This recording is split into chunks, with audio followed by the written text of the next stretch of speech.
Oke, assalamualaikum warahmatullahi wabarakatuh. Terima kasih pada teman-teman yang sudah meluangkan waktu untuk bisa berkumpul di aula Insan Mulia ini.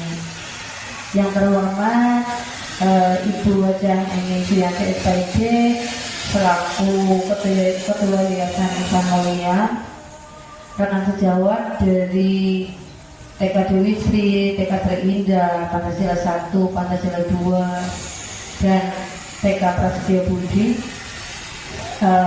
Pada hari ini saya akan melakukan penindakan atau berbagi praktek baik terkait dengan materi yang sudah saya terima selama pendidikan guru penggerak. Lebih khususnya dalam modul 1.4. Ibu-ibu, rangkaian acara hari ini adalah pertama yaitu sambutan dari Ketua Yayasan, yang kedua adalah penyampaian materi dilanjutkan dengan diskusi, kemudian yang terakhir adalah refleksi dan penutup. Marilah kita buka acara hari ini dengan bacaan basmalah bersama-sama. Bismillahirrahmanirrahim. Semoga kegiatan hari ini berjalan dengan lancar tanpa halangan suatu apapun. Selanjutnya, acara yang kedua adalah sambutan dari Ibu Pengelola PAUD Insan Mulia. Kepada beliau, Ibu Wajah Eni Suyanti SPD, kami persilakan.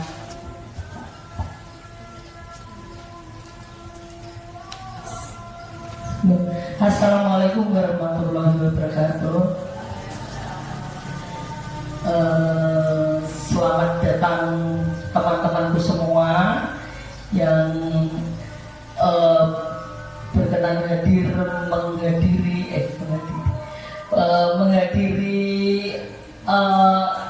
acara undangan dari Bu Helmi sebagai calon guru penggerak ya. Mohon dukungannya dan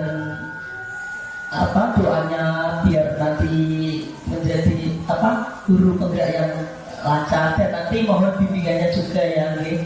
Kalau semoga nanti ilmunya sangat bermanfaat untuk kita semua, termasuk untuk yayasan ini Insan Mulia. Semoga bermanfaat. Begitu saja sambutan dari kami. Semoga ibu-ibu nanti mendapatkan ilmunya dan kita saling bertukar ilmu. Gitu. Kurang lebihnya saya mohon maaf. Wabillahi taufiq wal hidayah. Wassalamualaikum warahmatullahi wabarakatuh. Terima kasih. Sambutan yang diberikan oleh Bu Wajah Eni Suyanti SPD. Selanjutnya acara ini yaitu pemaparan materi mengenai budaya positif. Untuk mengawalinya, saya buka dengan Assalamualaikum warahmatullahi wabarakatuh. Teman-teman, sebelum kita mulai ke materi, mari kita memfokuskan pikiran kita dulu dengan ice breaking sebentar. Di depan beritanya sebutkan warna. Kita melatih konsentrasi. Jadi nanti dengan teman-teman menyebutkan sesuai dengan warna yang tampil. Nanti akan ada huruf, akan ada kata yang tampil. Nah, dengan menyebutkan warnanya, bukan tulisannya. Next. Ya, silakan. Ya, masih ada yang belum konsentrasi, betul. Kuning, terus merah, hijau, oh salah. Terus, oke. Next, hijau, oke.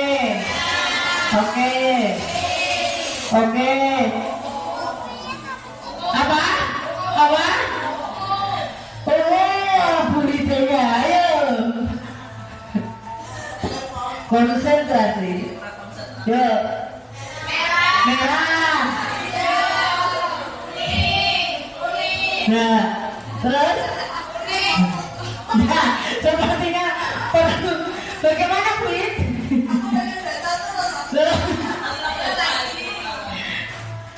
Sudah ya. Coba dicek dulu terakhir Mbak Lina yang tadi. Oke, lagi. Oke. Hijau. Kuning. Oke, terima kasih tepuk tangan untuk kita semuanya.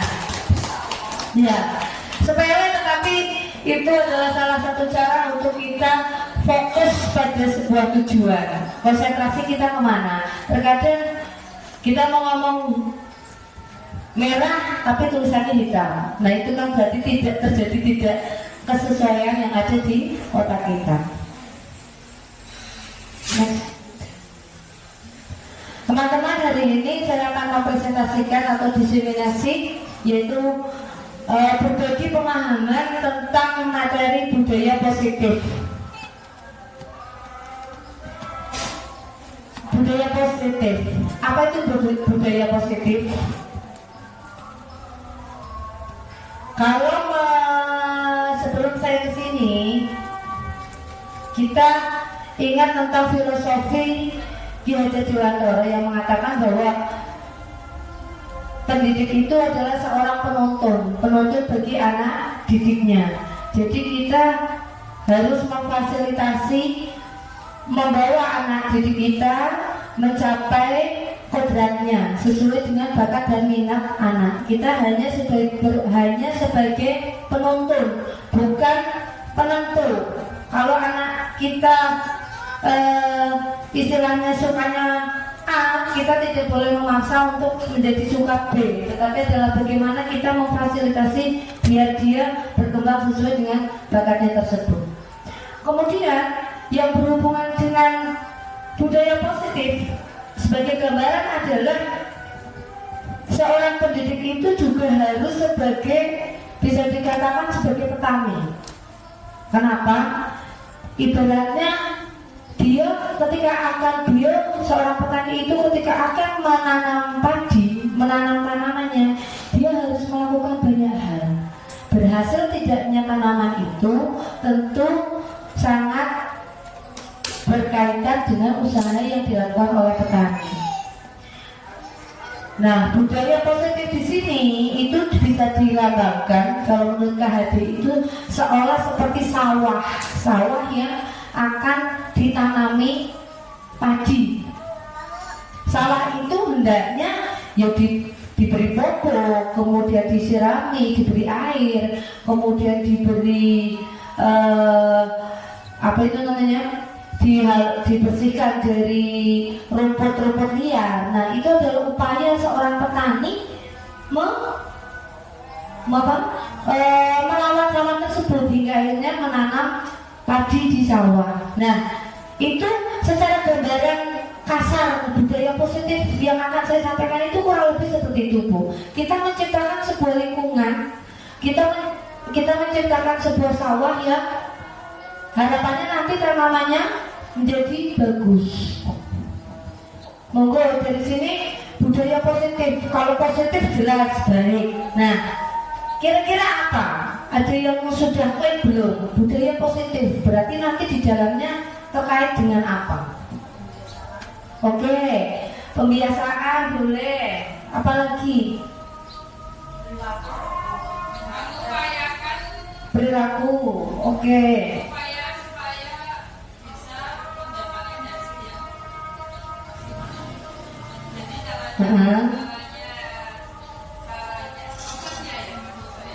Proses untuk mendapatkan hasil yang maksimal. Ya, benar, semuanya benar. Bahwa budaya positif adalah sebuah kebiasaan yang ditanamkan atau nilai-nilai yang ditanamkan kepada peserta didik kita di area lingkungan sekolah kita dengan harapan tercipta lingkungan sekolah yang nyaman. Dengan kenyamanan itu tentunya akan tercetak peserta didik yang sesuai dengan harapan kita semuanya. Nah, konsep inti budaya positif nanti yang akan saya sampaikan itu ada beberapa hal. Perubahan para paradigma baru, kemudian disiplin positif, nilai-nilai kebajikan, kebutuhan dasar manusia, motivasi perilaku manusia, posisi kontrol, ada keyakinan kelas, dan yang terakhir adalah segitiga restitusi.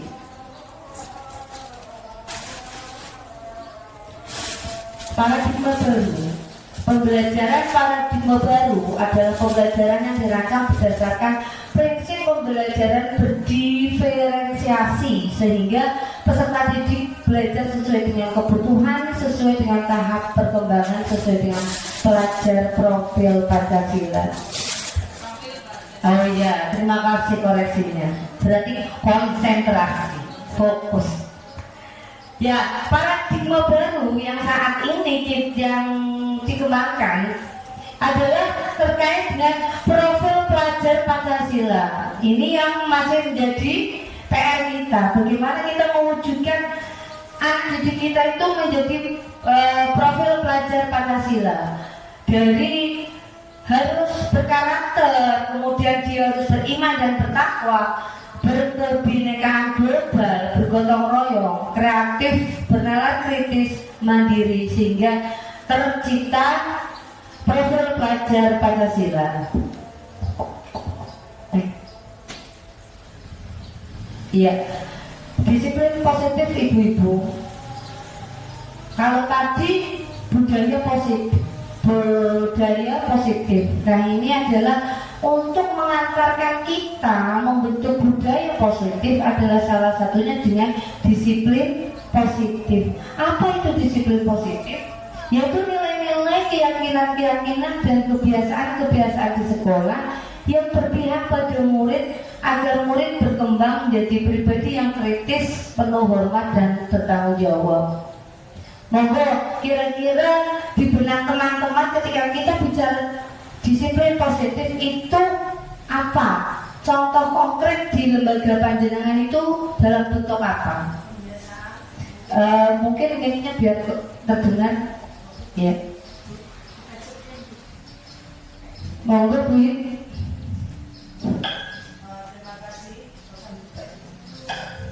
Menurut saya mungkin disiplin positif yang sudah kita terapkan di sekolah terkait dengan kebiasaan untuk anak, misalkan membuang sampah pada tempatnya, kemudian menaruh barang miliknya atau membereskan mainan setelah digunakan. Itu terus setiap berangkat sekolah kita saling dulu, atau pulang sekolah kita memberi salam kepada ibu guru dan lain sebagainya. Mungkin seperti itu kebiasaan positif yang kita terapkan di sekolah. Terima kasih. Oke, terima kasih. Tepuk tangan buat Bu Hidayah. Monggo yang lain. Bu Retno menambahkan mungkin juga pembiasaan murid untuk dibiasakan mengantri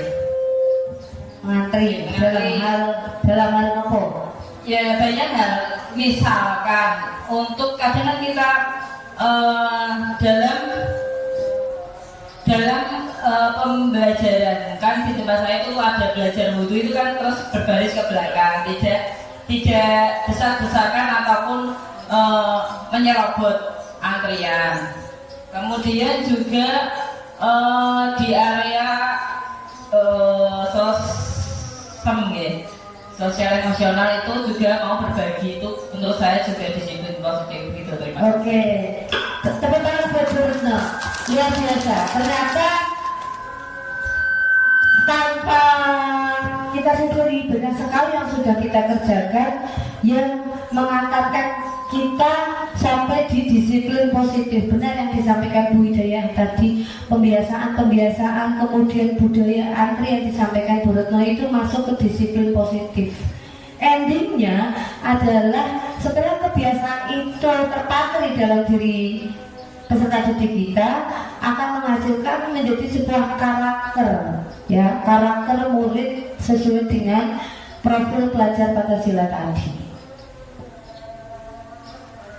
Selanjutnya, nah ini menurut KHD untuk menciptakan murid yang merdeka, syarat utamanya adalah harus ada disiplin yang kuat, ya.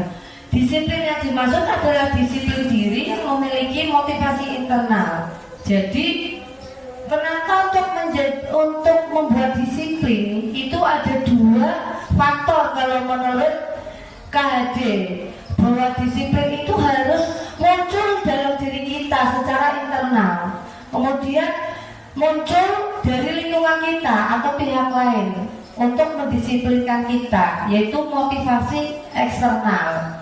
Dua itu harus bersinergi. Kita tidak akan bisa mengantarkan anak didik kita memiliki disiplin positif atau rekan guru yang lain disiplin positif kalau dalam diri itu belum ada keinginan memiliki disiplin positif. Sebagai contoh seperti ini, walaupun di sekolah sudah ditetapkan jadwal piket, katakanlah jadwal piket setiap hari Senin, jadwalnya misalkan saya Bu Ilmi hari Senin, hari Selasa Bu Wiro. Walaupun sudah dibuat jadwal piket, ketika saya di hati belum ada keinginan untuk memenuhi, keinginan untuk berdisiplin, ya saya masa bodoh. Walaupun tadi secara eksternal sudah ada pendukungnya dengan ada jadwal piket tersebut. Nah, di sini harus ada dua faktor ini, antara dari dalam diri kita juga dari faktor luar. Itulah yang akan bisa menghasilkan disiplin positif yang nantinya membuat kita merdeka. Itu menurut filosofi dari KHD. Adapun definisi kata merdeka menurut KHD adalah mardika iku jarwanya nora mung lepas sing pangreh ngin uga kuat kuasa mandiri triaga. Mandiri itu artinya tidak hanya terlepas dari perintah, akan tetapi juga cakap buat memerintah diri sendiri. Jadi tidak hanya diri kita, tapi memang harus berimbas kepada orang lain. Nah, selanjutnya adalah nilai-nilai kebajikan. Nilai-nilai yang disepakati bersama lepas dari suku bangsa, agama, bahasa, dan latar belakangnya. Jadi ini adalah sebuah kesepakatan bersama untuk bisa dilaksanakan bersama-sama. Next. Contoh kebajikan yang dipunyai oleh institusi atau lembaga-lembaga yang sudah ada. Ini adalah 9 pilar karakter Indonesia. Kemudian ada cinta Tuhan dan segenap ciptaannya, kemandirian, tanggung jawab, kejujuran. Dan kalian bisa membaca dan poin-poin ini apakah di sekolah kita sudah ada, sudah masuk? Apakah kita sudah menyampaikan kepada anak bagaimana kita cinta Tuhan dan segenap ciptaannya? Kemudian kemandirian dan tanggung jawab. Disiplin itu melatih kemandirian dan juga tanggung jawab tadi, seperti yang dijatuhkan Bu Hidayah tadi, membuang sampah pada tempatnya setelah makan, membereskan mainan setelah digunakan. Kemudian dermawan, suka menolong dan gotong royong. Tadi yang disampaikan Bu Retno bahwa kita di sekolah sudah belajar berbagi, bergotong royong ya. Kemudian percaya diri, kreatif dan bekerja keras. Empati, suara hati, kemudian ini 7 essential virtues. Kontrol diri, ada empati, suara hati, kebaikan, toleransi, dan keadilan. Ini hanya contoh beberapa nilai-nilai kebajikan yang dimiliki oleh organisasi yang ada di Indonesia. Gambarannya seperti itu, ibu-ibu. Kalau kita tarik garis merah hampir sama ya. Sama apa enggak? Di sini tadi ada peduli, keterus-terangan, kebersihan, komitmen, percaya diri, gotong royong, tenggang rasa, dan masih banyak lagi. Hampir sama, intinya memang penanaman karakter. Terus, iya. Kemudian 5 kebutuhan dasar manusia. Menurut Dr. William Glasser, ketika kita ngomong kebutuhan manusia, nah kalau untuk anak TK kira-kira kebutuhannya apa saja, Bu? Tujuannya untuk anak TK. Oh ya, boleh. Ya, semua manusia. Membutuhkan makan. Betul. Oke.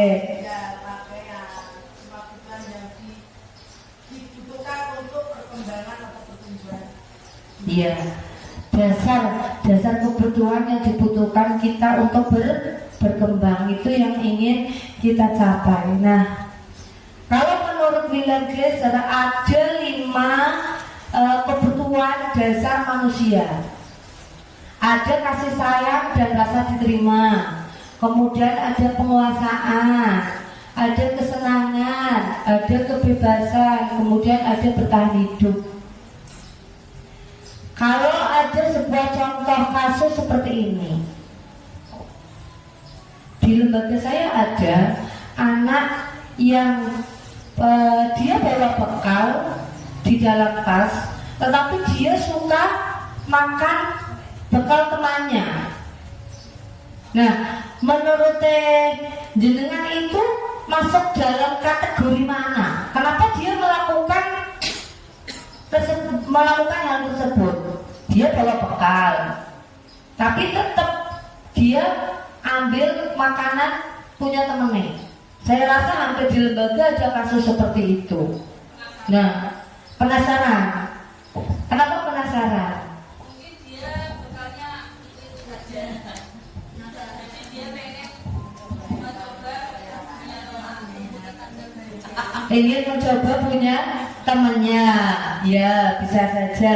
Kalau kita hubungkan ke sini, masuknya kemana? Puasa, pengen berpuasa. Siapa yang bisa mandiri aku? Kasihkan aku semua. Kesenangan, bener kesenangan. Aku seneng gono, ketok ente enak, dia tak comot, pengen tak makan. Itu bisa masuk kesenangan. Terus ada kemudian kalau anaknya dia benar-benar memakan, terus apa istilahnya? Iya, punya dia. Iya. Bisa menguasai. Oke, berarti tergantung konteks situasinya ya. Ya, bisa jadi itu masuk ke dalam penguasaan, bisa jadi masuk ke dalam kesenangan. Istilahnya bocah senang jopo ngene koncone, ada juga di dalamnya mungkin sedikit mengintimidasi ya Bu ya. Enak gonmu kok, gue wani lawan aku kan seperti itu ya. Itu masuk ke penguasaan, oke. Terus kemudian kira-kira untuk yang poin ini Bu, kasih sayang dan rasa diterima. Kalau di sekolah bentuk kasih sayang dan kalau kasih sayang jelas, rasa diterima itu perwujudannya bagaimana? Monggo yang lain berbagi.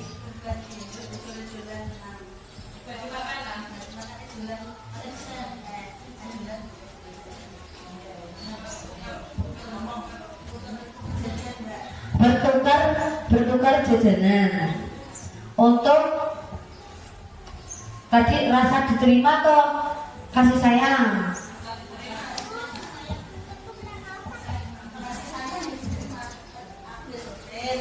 Saya kono duwe ayam. Nah, Mbak, jalan separuh ya, sosisku separuh kanggo kayak iya aku kayak ini. Berarti sama-sama terus separuh aja. Iya, iya, betul. Bisa juga masuk. Kita berbagi wujud kasih sayang dan saling menerima.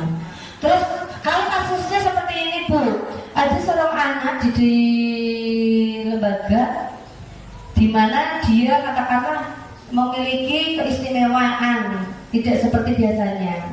Umurnya sudah ada tapi dia speech delay. Kalau yang sekarang lagi banyak kasus itu kan anak terlambat bicara, bisanya cuma wawawawa seperti itu.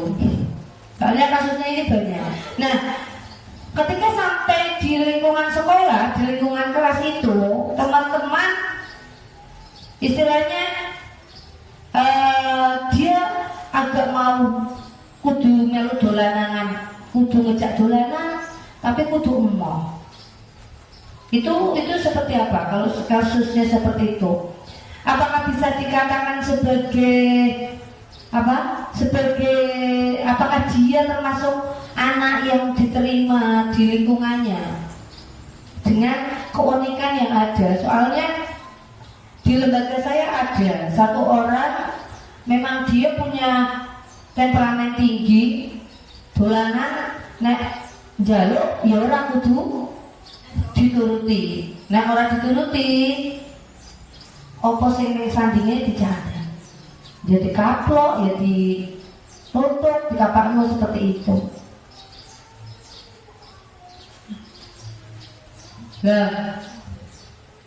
Nah terus kalau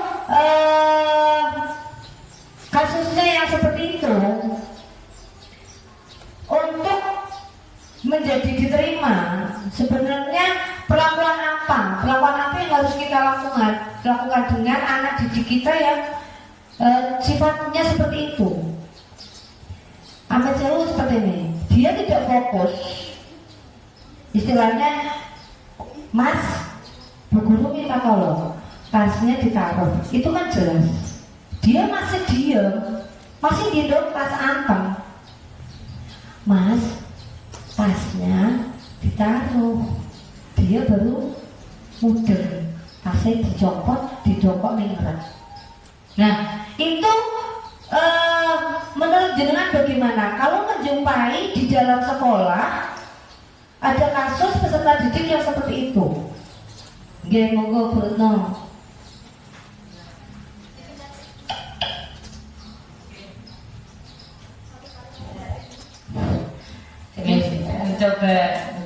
mencoba mendalami masalahnya Bu Ismi. Berarti kan dengan sentuhan Bu Guru, dengan rasa sayang, berarti si anak merasa nyaman. Akhirnya mau mengerjakan perintah dari Bu Guru, begitu. Berarti dia merasa diterima oleh Bu Guru dan disayangi, begitu.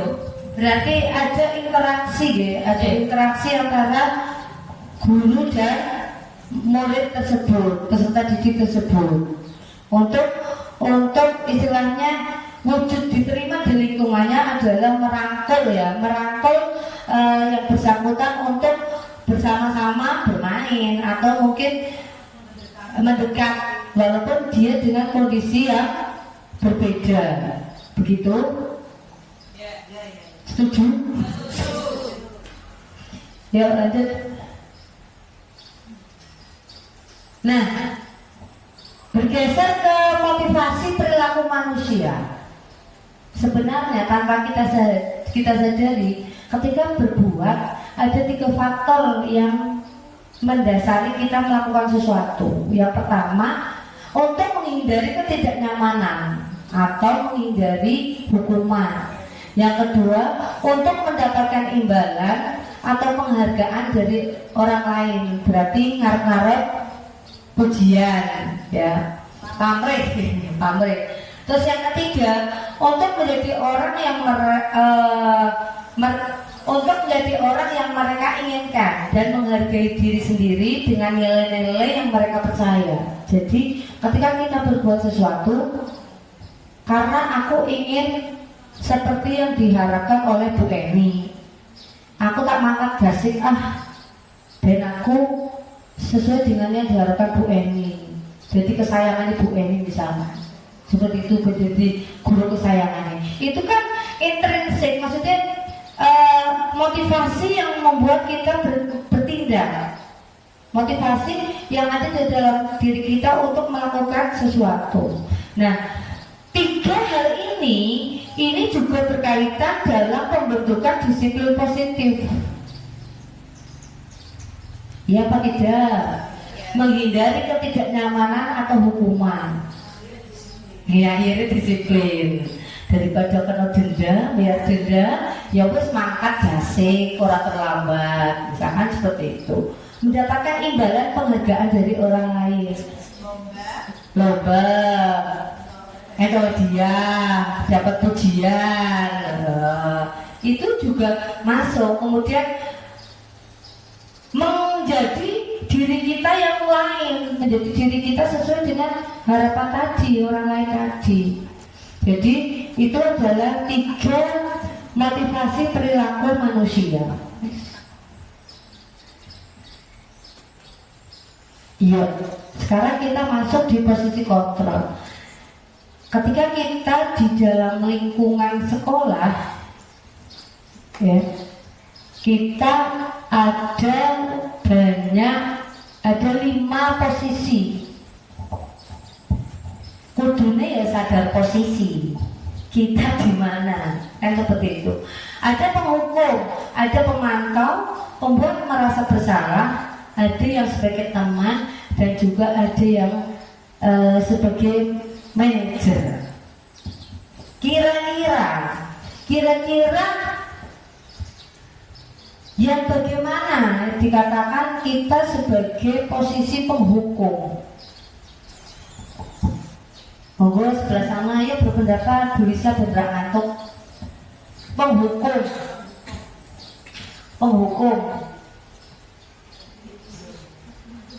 Ketika kita seperti apa atau dengan kejadian yang bagaimana, kemudian kita berfungsi sebagai penghukum.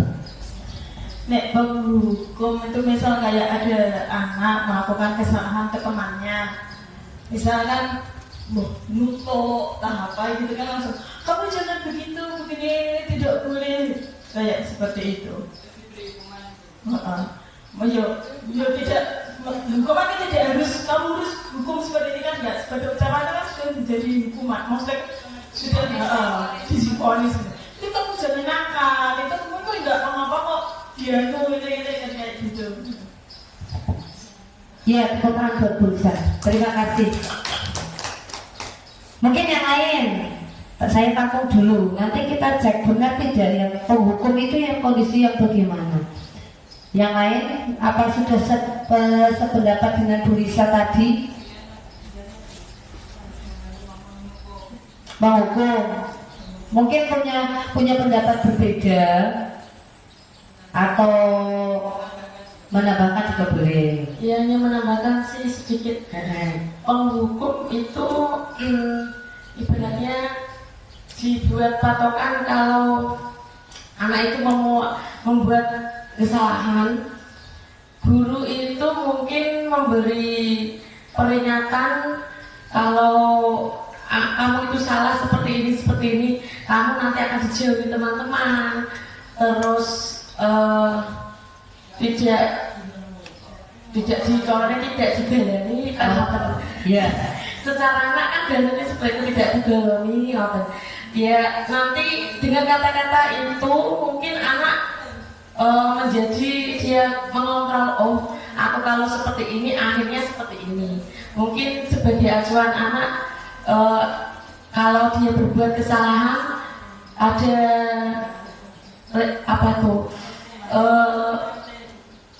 ada sanksinya, Oke. biar dia nanti kedepannya tidak diulangi. Oke, terima kasih tambahan yang luar biasa dari Ibu Yana. Bukan. Ya, penghukum di sini adalah ketika ada sebuah kejadian dan kita benar memberikan sanksi. Misalkan ada anak terlambat sekolah, dia datang 10 menit setelah bel. Kamu tidak boleh masuk sebelum kamu membersihkan kamar mandi, atau kamu harus berdiri di halaman. Itu berarti kontrol yang sedang dilakukan adalah sebagai penghukum. Benar yang dikatakan Bu Lisa bahwa tidak semua hukuman itu dalam bentuk fisik, karena secara emosi anak juga dengan ucapan yang pedas atau mungkin agak kasar itu juga bisa menghukum secara emosi. Terus kemudian pemantau di sini adalah dia sebagai pengawas, memantau bagaimana anak sedang mengerjakan apa, kamu sedang ngapain, terus melihat. Nah, itu sebagai pemantau. Kemudian membuat merasa bersalah. Membuat merasa bersalah itu bagaimana? Ketika ada kejadian seperti ini, teman-teman. Katakanlah ada anak di kelas yang gaduh, sing melayu, terus kemudian saya bilang, Mas Akbar duduk loh, nanti kalau Mas Akbar tidak duduk, Bu Guru itu jadi sedih, Bu Guru itu jadi nggak sayang sama Mas Akbar. Apalagi nanti Bu Norma nanti nggak suka sama Mas Akbar karena Mas Akbar berkeliling terus di dalam kelas. Nah, itu posisi seperti itu berarti kita membuat anak menjadi merasa bersalah. Oh, berarti kok nek aku melayu-melayu terus di dalam kelas, Bu Guru jadi sedih, Bu Guru jadi nggak sayang sama aku. Nah, menurut jenengan positif apa enggak ini? Kenapa? Kenapa Bu Retno menjawab? Kenapa Bu Retno menjawab tidak? Kenapa? Jangan berarti membuat anak tidak percaya diri ya. Maksudnya dia apa ya? Kurang seharusnya kan kita mengucapkannya dengan lebih halus. Menurut saya itu seperti itu. Jangan sampai membuat Anak minder, kurang percaya diri, bener berkeliling, tapi harusnya dengan bahasa yang lebih lembut, biar anak bisa lebih mengerti. Kalau menurut saya sih begitu. Terima kasih. Oke, yang lain. Monggo Bu Bi. Izin menambahkan, jadi kalau kita membuat anak merasa bersalah, itu benar yang sudah disampaikan Bu Retno, itu akan membuat anak jadi minder, begitu. Jadi akan lebih baik jika kita terangkan saja, kita jelaskan tentang sebab akibat dengan kalimat positif. Misalnya, nak, kalau kamu terus berkeliling akan mengganggu teman-teman yang lain. Kemudian kita beri solusi, sebaiknya kamu tidak berkeliling agar tidak mengganggu teman yang lain. Cukup seperti itu. Jadi anak tetap tahu bahwa yang dilakukan itu salah tanpa membuat dia merasa bersalah. Mungkin kira-kira seperti itu, Wilmy. Oke, terima kasih. Tepuk tangan buat Bu Retno dan Bu Dwi ya, saling melengkapi. Memang yang dikatakan betul. Ketika kita memojokkan anak, ya akhirnya dia akan menjadi minder, tidak percaya diri. Seperti itu ya. Kemudian kita lanjut sebagai teman. Guru di sekolah juga bisa dijadikan sebagai teman. Kira-kira ada nggak akibat negatif ketika kita berfungsi sebagai teman kepada murid? Ada nggak? Negatifnya apa? Anak terlalu los. Maksudnya? Menyepelekan. Iya. Tidak merasa takut, saking merasa tidak takut. Apa-apa dicoba semua. Karena sudah terlalu dekat ya. Ya, berarti positifnya banyak ketika dengan teman, dia akan lebih nyaman dalam belajar. Tetapi negatifnya ternyata juga ada, anak menjadi menyepelekan, menjadi istilahnya kurang menghormati kepada gurunya. Nah, yang terakhir adalah posisi manajer. Ini adalah posisi yang paling ideal sebagai seorang pendidik. Kenapa? Ada yang mau berpendapat? Manajer itu kan pimpinan tertinggi, guys. Jadi dia bisa mengatur, dia bisa mengontrol, kemudian dia bisa mengkoordinir, dan juga dia bisa memberikan solusi. Itu adalah sebagai pendidik kita seharusnya berfungsi sebagai manajer.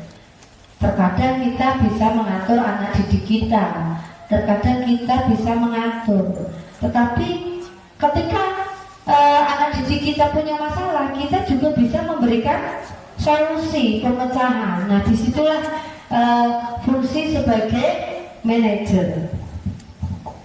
Ini tentang posisi kontrol, ibu-ibu. Selanjutnya adalah tentang keyakinan kelas. Keyakinan kelas berbeda dengan kesepakatan kelas. Ya, keyakinan kelas di sini itu ada beberapa hal. Kenapa maksudnya keyakinan kelas itu disusun berdasarkan kesepakatan bersama. Berarti kalau di kelas kita ada guru, ada murid, berarti kita membuat sebuah kesepakatan, disetujui dan diketahui oleh guru dan murid. Itu namanya keyakinan kelas. Kemudian menggunakan kalimat positif. Itu tadi, kalau kita menyampaikannya dengan bahasa yang lebih positif, meninggalkan kata-kata jangan, tidak boleh. Nah, itu berarti kita sudah menggunakan kalimat positif. Nih, sedikit saja agar mudah dipahami. Keyakinan kelas yang ada itu tidak usah banyak-banyak. Misalkan di dalam kelas kita keyakinan kelas kita apa? Oh, satu, ketika ada teman yang berpendapat, mendengarkan, menghargai. Terus kemudian kita sepakat nih, di dalam kelas boleh menangis apa tidak. Nah, itu tidak usah banyak-banyak sampai 20 sampai berapa, itu tidak usah, cukup sedikit saja. Yang penting anak tahu, anak mengingat bahwa di dalam kelas itu ada keyakinan bersama, ada kesepakatan bersama, dan itu harus dipatuhi secara bersama-sama. Kemudian diterapkan di kelas, jelas tadi bahwa keyakinan kelas itu disepakati oleh guru dan murid. Semua warga kelas hendaknya ikut berkontribusi dalam pembuatan keyakinan kelas. Bu, kita ada peraturan kelas, kadang seperti itu. Bedanya peraturan kelas dan keyakinan kelas adalah kalau peraturan kelas itu biasanya hanya sepihak.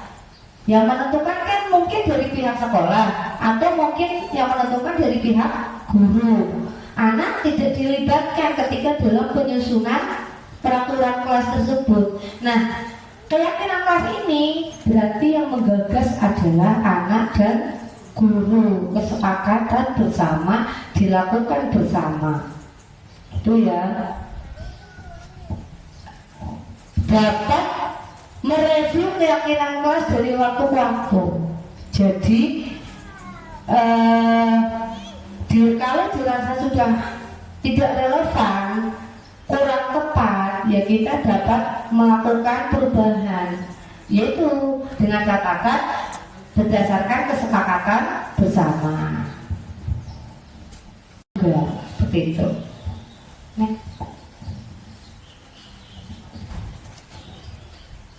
Kemudian konsep disiplin dengan identitas gagal. Ada dua pembanding, yaitu antara hukuman dan penghargaan. Hukuman tadi jelas. Ketika anak datang terlambat diberi hukuman, yang satu akan menyakitkan, tidak nyaman, murid takut, memaksa, kemudian murid menjadi rendah diri, murid menyembunyikan kesalahan. Benar, memberi efek jerah, tetapi bukan tidak mungkin murid akan mengulangi kesalahan yang sama. Terlebih ketika murid kita melakukan sesuatu kesalahan, hukumannya itu mungkin dirasa terlalu ringan, ya bukan tidak mungkin dia akan baleni meneh, ngulangi meneh. Lha wong krimone ngono ora apa-apa, kan seperti itu. Itu jeleknya dari sisi pemberian hukuman. Kemudian kita bandingkan dengan penghargaan. Penghargaan tidak efektif, tidak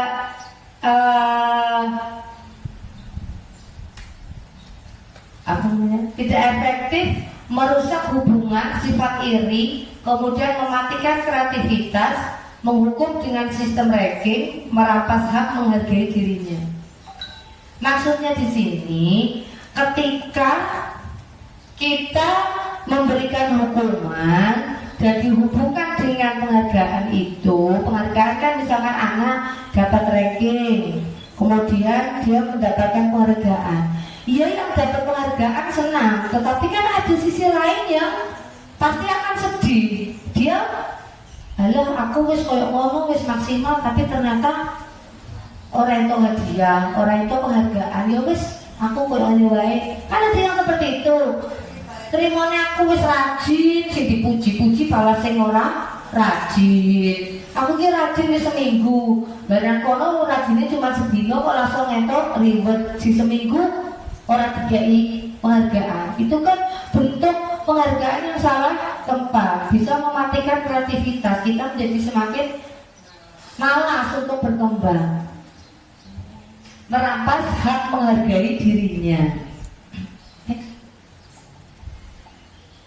Ya, kita ice breaking sebentar. Ya silakan berdiri dulu. Ayo kita berdiri, menggunakan kata.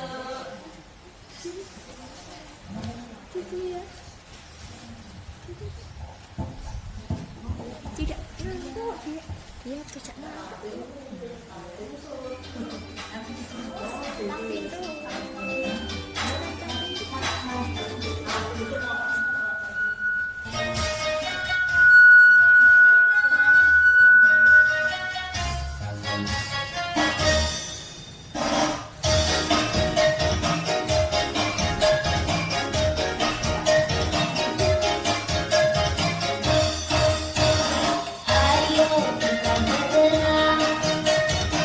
bergerak menuju sehat.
Oke.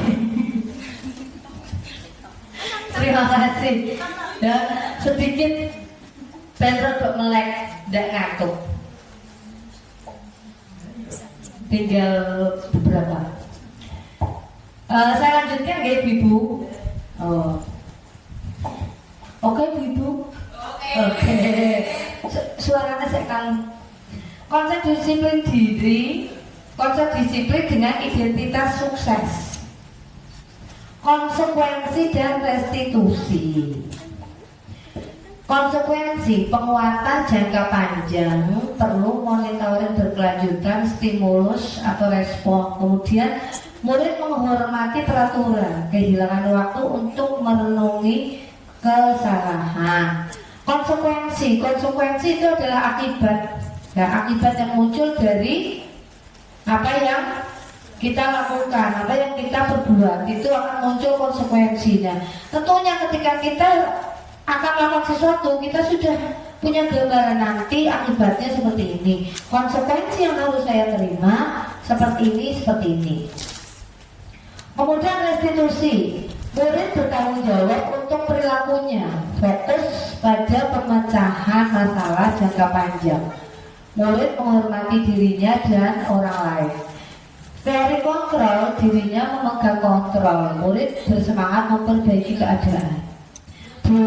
Untuk restitusi itu adalah upaya kita memberikan pemahaman anak terhadap kesalahan yang sudah mereka lakukan. Jadi tidak dalam bentuk hukuman, tetapi anak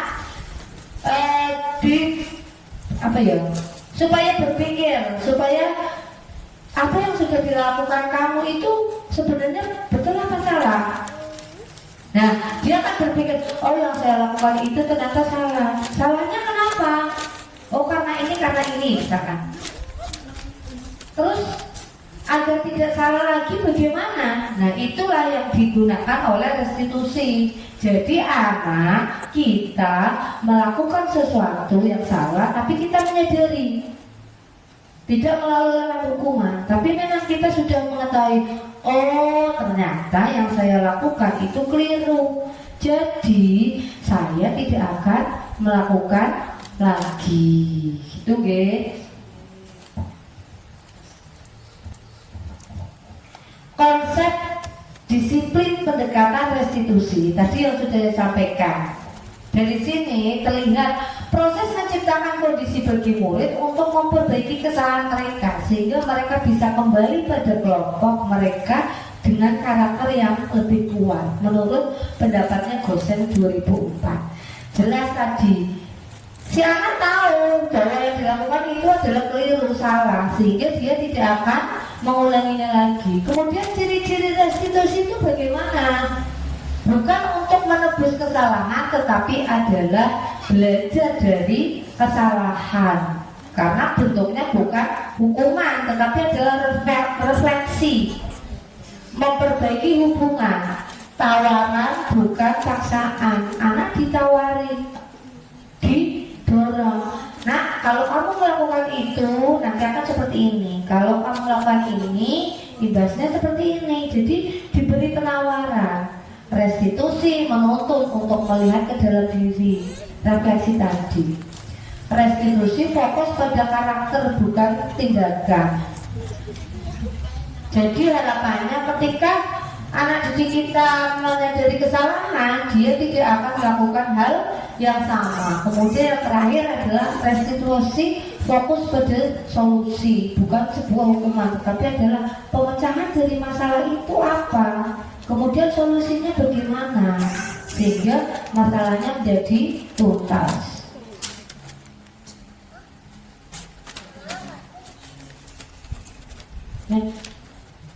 Nah, ini contoh studi kasus perbedaan antara hukuman, konsekuensi dan restitusi. Siswa sering tidak mengerjakan PR. Kalau dilihat dari hukuman, guru menghukum siswa tersebut dengan membersihkan kamar mandi, itu jelas. Tujuannya memberi efek jerah dari perbuatan yang dilakukan tadi. Guru marah dan murid takut. Kemudian kalau konsekuensi bagaimana?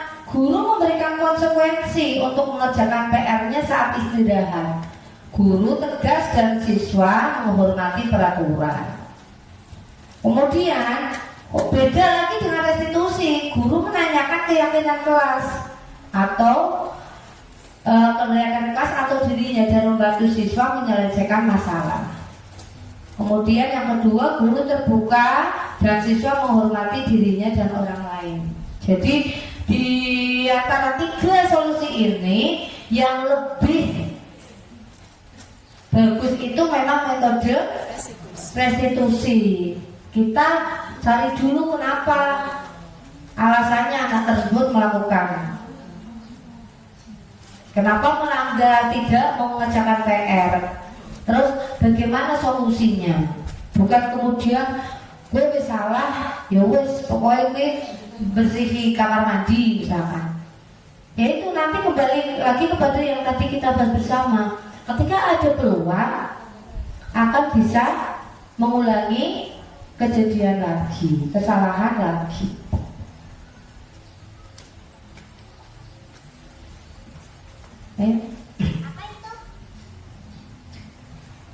Nah, untuk pemecahan pendekatan masalah ya, menyelesaikan masalah, kita menggunakan pendekatan segitiga restitusi. Ada dari di depan kelihatan ya, ada 3 tahapan dalam segitiga restitusi. Dengan tahapan ini diharapkan anak memiliki sifat mandiri dan bertanggung jawab. Ketika ada 3 tahap dalam segitiga restitusi, yaitu yang pertama adalah menstabilkan identitas.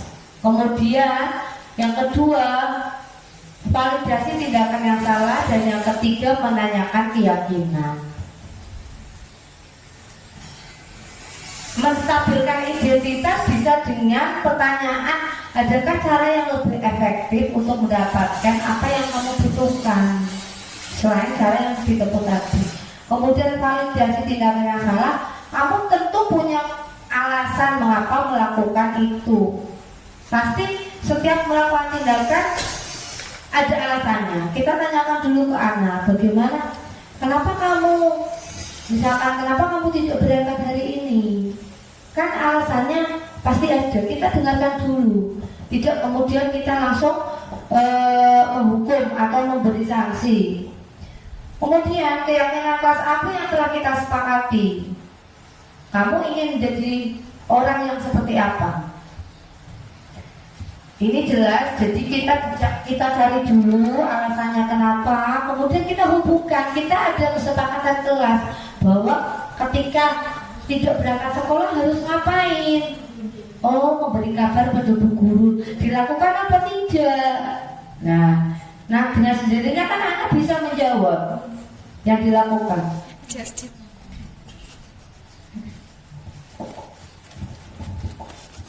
Nah, tadi saya sudah menyampaikan di depan ya, ini adalah pengertian segitiga restitusi, menghasilkan murid yang mandiri dan bertanggung jawab. Ada proses dialog yang dijalankan oleh guru dan orang tua atau orang tua dan anak. Jadi 2 arah, tidak hanya 1 arah. Kemudian tahapannya tadi menstabilkan identitas, validasi tindakan yang salah, dan menanyakan keyakinan.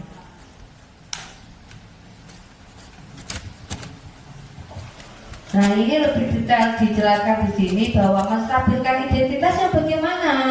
Berdasarkan prinsip membuat kesalahan adalah sebuah proses pembelajaran. Kita tidak bisa langsung ngomong yang kamu lakukan itu salah, tidak. Tetapi adalah bu guru juga pernah melakukan kesalahan seperti itu, tetapi kemudian bu guru memperbaikinya. Bagaimana? Menggeser identitas gagal ke identitas sukses. Ambil contoh tadi, ada anak setelah bermain ternyata tidak membereskan mainannya. Kita tanya, kenapa tidak membereskan mainan, Mbak? Katanya tadi tidak ikut membereskan mainan. Kenapa? Kan mesti akan ditanya, dijawab. Misalkan, aku males kok Bu.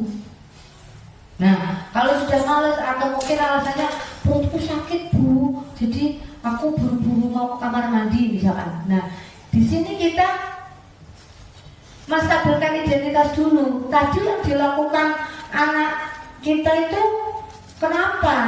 Salahnya di mana? Oh, tidak membereskan mainan setelah bermain. Kita geret, kita jadikan identitas sukses. Kita membimbing menjadi apa istilahnya ya?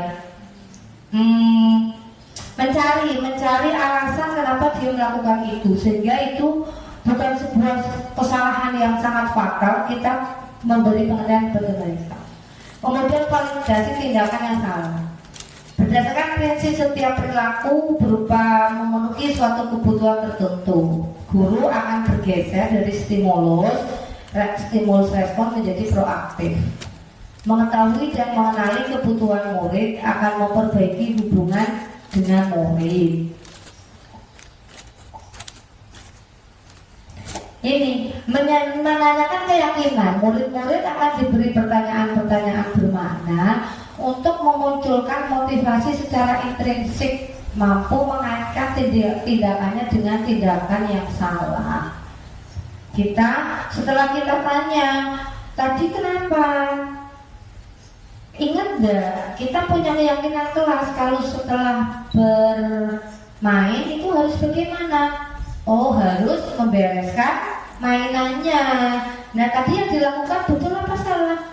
Salah Bu. Nah, dengan sendirinya anak menjadi sadar. Oh. Konsep disiplin pendekatan restitusi tadi yang sudah saya sampaikan. Dari sini terlihat proses menciptakan kondisi bagi murid untuk memperbaiki kesalahan mereka sehingga mereka bisa kembali pada kelompok mereka dengan karakter yang lebih kuat menurut pendapatnya Gosen 2004. Jelas tadi si anak tahu bahwa yang dilakukan itu adalah keliru, salah, sehingga dia tidak akan mengulanginya lagi. Kemudian ciri-ciri restitusi itu bagaimana? Bukan untuk menebus kesalahan, tetapi adalah belajar dari kesalahan. Karena bentuknya bukan hukuman, tetapi adalah refleksi, memperbaiki hubungan, tawaran bukan paksaan. Anak ditawari, didorong. Nah, kalau kamu melakukan itu nanti akan seperti ini. Kalau kamu melakukan ini, imbasnya seperti ini. Jadi diberi penawaran. Restitusi menuntut untuk melihat ke dalam diri, refleksi tadi. Restitusi fokus pada karakter bukan tindakan. Jadi harapannya ketika anak didik kita menyadari kesalahan, dia tidak akan melakukan hal yang sama. Kemudian yang terakhir adalah restitusi fokus pada solusi, bukan sebuah hukuman, tapi adalah pemecahan dari masalah itu apa. Kemudian solusinya bagaimana sehingga masalahnya menjadi tuntas.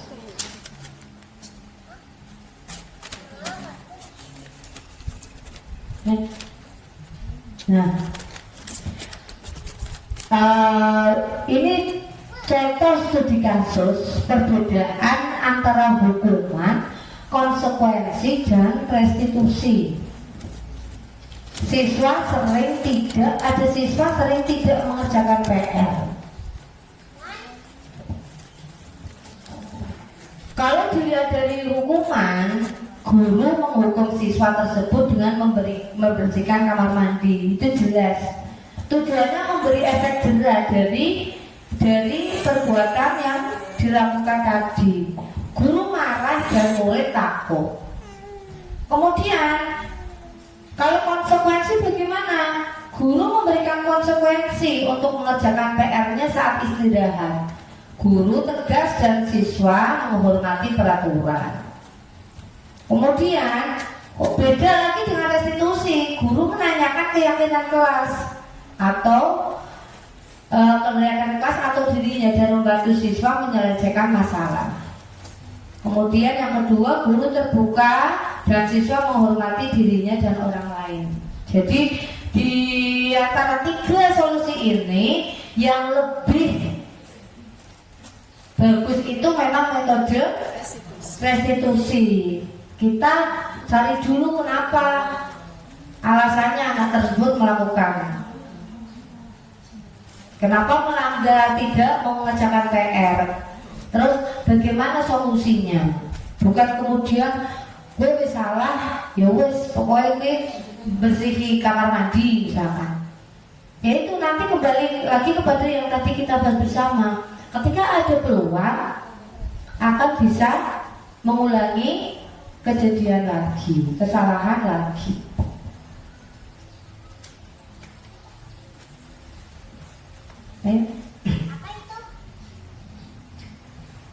Nah, untuk pemecahan pendekatan masalah ya, menyelesaikan masalah, kita menggunakan pendekatan segitiga restitusi. Ada dari di depan kelihatan ya, ada 3 tahapan dalam segitiga restitusi.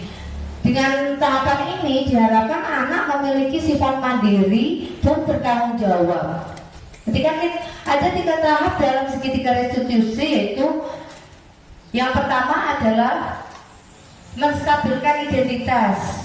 Kemudian yang kedua, validasi tindakan yang salah, dan yang ketiga menanyakan keyakinan. Menstabilkan identitas bisa dengan pertanyaan, adakah cara yang lebih efektif untuk mendapatkan apa yang kamu butuhkan selain cara yang ditempuh tadi. Kemudian validasi tindakan yang salah, kamu tentu punya alasan mengapa melakukan itu. Pasti setiap melakukan tindakan ada alasannya. Kita tanyakan dulu ke anak, bagaimana, kenapa kamu, misalkan kenapa kamu tidak berangkat hari ini? Kan alasannya pasti ada, kita dengarkan dulu. Tidak kemudian kita langsung menghukum atau memberi sanksi. Kemudian keyakinan kelas apa yang telah kita sepakati? Kamu ingin menjadi orang yang seperti apa? Ini jelas, jadi kita cari dulu alasannya kenapa, kemudian kita hubungkan. Kita ada kesepakatan kelas bahwa ketika tidak berangkat sekolah harus ngapain? Oh, memberi kabar pada bu guru. Dilakukan apa tidak? Nah dengan sendirinya kan anak bisa menjawab yang dilakukan.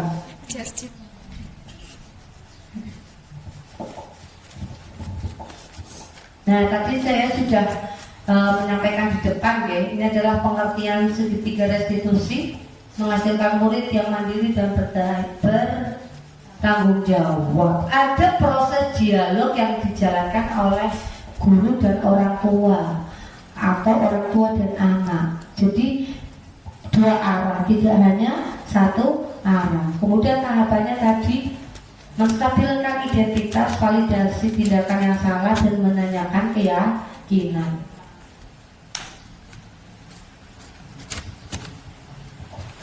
Nah, ini lebih detail dijelaskan di sini bahwa menstabilkan identitasnya bagaimana? Berdasarkan prinsip membuat kesalahan adalah sebuah proses pembelajaran. Kita tidak bisa langsung ngomong yang kamu lakukan itu salah. Tidak, tetapi adalah bu guru juga pernah melakukan kesalahan seperti itu, tetapi kemudian bu guru memperbaikinya. Bagaimana? Menggeser identitas gagal ke identitas sukses. Ambil contoh tadi, ada anak setelah bermain ternyata tidak membereskan mainannya. Kita tanya, kenapa tidak membereskan mainan, Mbak? Katanya tadi tidak ikut membereskan mainan. Kenapa? Kan mesti akan ditanya, dijawab. Misalkan, aku males kok Bu. Nah, kalau sudah males atau mungkin alasannya perutku sakit Bu, jadi aku buru-buru mau ke kamar mandi misalkan. Nah, di sini kita menstabilkan identitas dulu. Tadi yang dilakukan anak kita itu kenapa? Salahnya di mana? Oh, tidak membereskan mainan setelah bermain. Kita geret, kita jadikan identitas sukses. Kita membimbing menjadi apa istilahnya ya? Mencari alasan kenapa dia melakukan itu, sehingga itu bukan sebuah kesalahan yang sangat fatal. Kita memberi pengertian sebagai mereka. Kemudian validasi tindakan yang salah. Berdasarkan prinsip setiap perilaku berupa memenuhi suatu kebutuhan tertentu, guru akan bergeser dari stimulus respon menjadi proaktif. Mengetahui dan mengenali kebutuhan murid akan memperbaiki hubungan dengan murid. Ini menanyakan keyakinan. Murid-murid akan diberi pertanyaan-pertanyaan bermakna untuk memunculkan motivasi secara intrinsik, mampu mengaitkan tindakannya dengan tindakan yang salah. Setelah kita tanya, tadi kenapa? Ingat enggak? Kita punya keyakinan kelas kalau setelah bermain itu harus bagaimana? Oh, harus membereskan mainannya. Nah, tadi yang dilakukan betul apa salah? Salah, Bu. Nah, dengan sendirinya anak menjadi sadar. Oh, ternyata yang saya lakukan itu adalah keliru. Seharusnya setelah bermain saya membereskan mainan, seperti itu.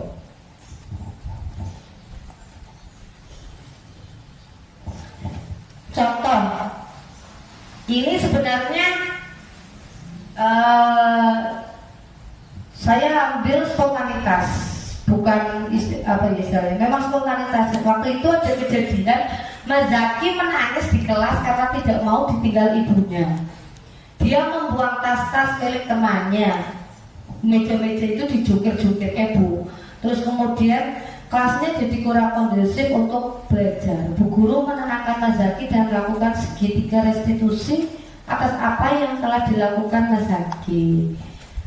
Kita nonton videonya sebentar, apa yang terjadi dengan Mas Zaki.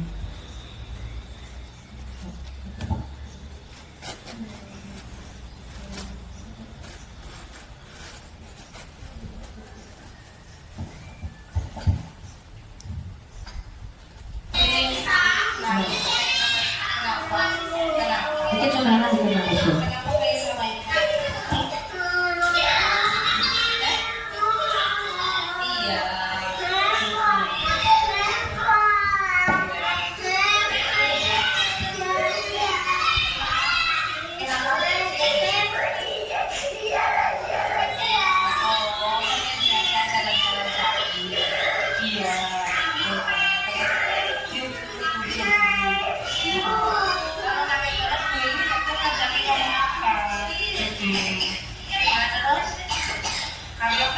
Jaki dalam gerakan itu, iya.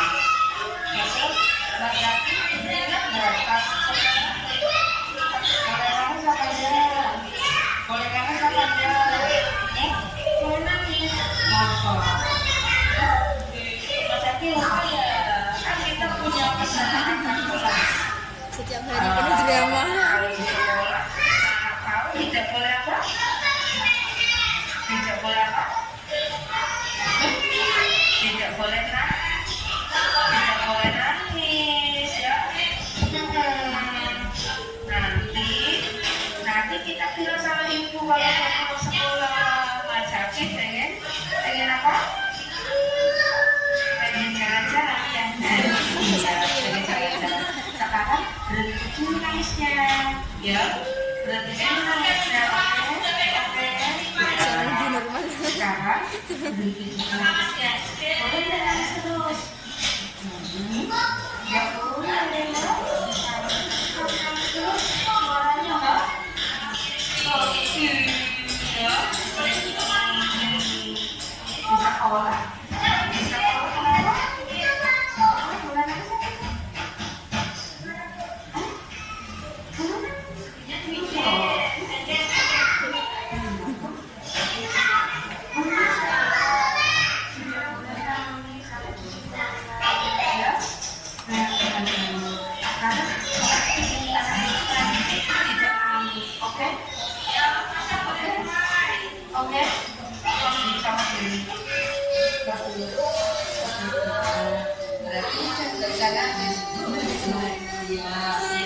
Nanti dijual sama ibu terus.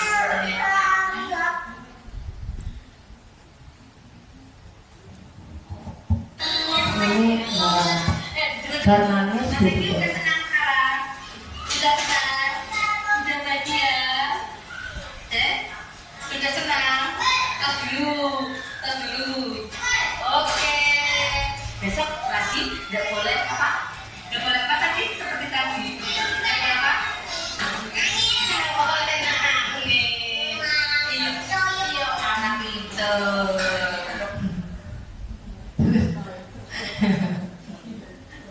Terakhir. Iya, memang. Iya, itu memang tidak boleh, jangan, itu masih PR gitu. Tapi pembiasaan kan memang butuh waktu istilahnya. Iya, dan prosesnya panjang. Terus ketika ngeten, kadang kita ya terbawa emosi, melu emosi nih bocah jueker, gurunya melu jengkel. Nah itu sih buat angel, tidak mudah. Tapi insya Allah kalau kita ada niatan untuk sedikit demi sedikit merubah, insya Allah akan ada jalan ke sana. Seperti itu, teman-teman semuanya. Terima kasih. Demikian yang bisa saya sampaikan hari ini terkait dengan kegiatan budaya positif yang bisa kita lakukan di lembaga masing-masing. Dari saya, sebelum saya tutup, saya minta umpan balik. Saya berharap panjenengan bisa memberikan umpan balik ke saya, terus mungkin bisa memberikan masukan atau kritik dan saran. Monggo silakan sebelum saya tutup. Ayo.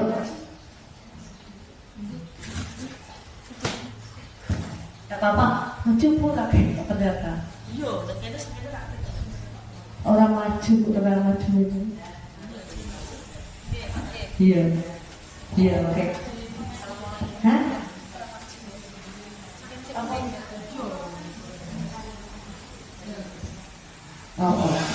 Sudah. Assalamualaikum warahmatullahi wabarakatuh. Waalaikumsalam warahmatullahi wabarakatuh. Saya Tuan, terima kasih atas undangan untuk kegiatan hari ini, Bu Hilmi dan TK Insan Mulia. Pada hari ini saya mewakili teman-teman semua dari gugus mengucapkan terima kasih banyak atas kesempatan belajarnya. Sharing ilmunya sangat bermanfaat sekali bagi kami, karena ini merupakan hal yang pertama kali kita dapatkan, begitu nggih. Banyak sekali tadi istilah-istilah baru di forum ini kita dapatkan, sangat menginspirasi. Banyak sekali apa yang selama ini belum kita lakukan di kelas atau di lembaga kami masing-masing. Dari paparan yang disampaikan Bu Helmi sangat menginspirasi, dan semoga saja nanti kita semua bisa menerapkan di sekolah masing-masing, begitu ya teman-teman semua ya. Kalau misalnya masih ada kesempatan untuk belajar bersama lagi, kami siap untuk diundang kembali, begitu. Betul tidak teman-teman?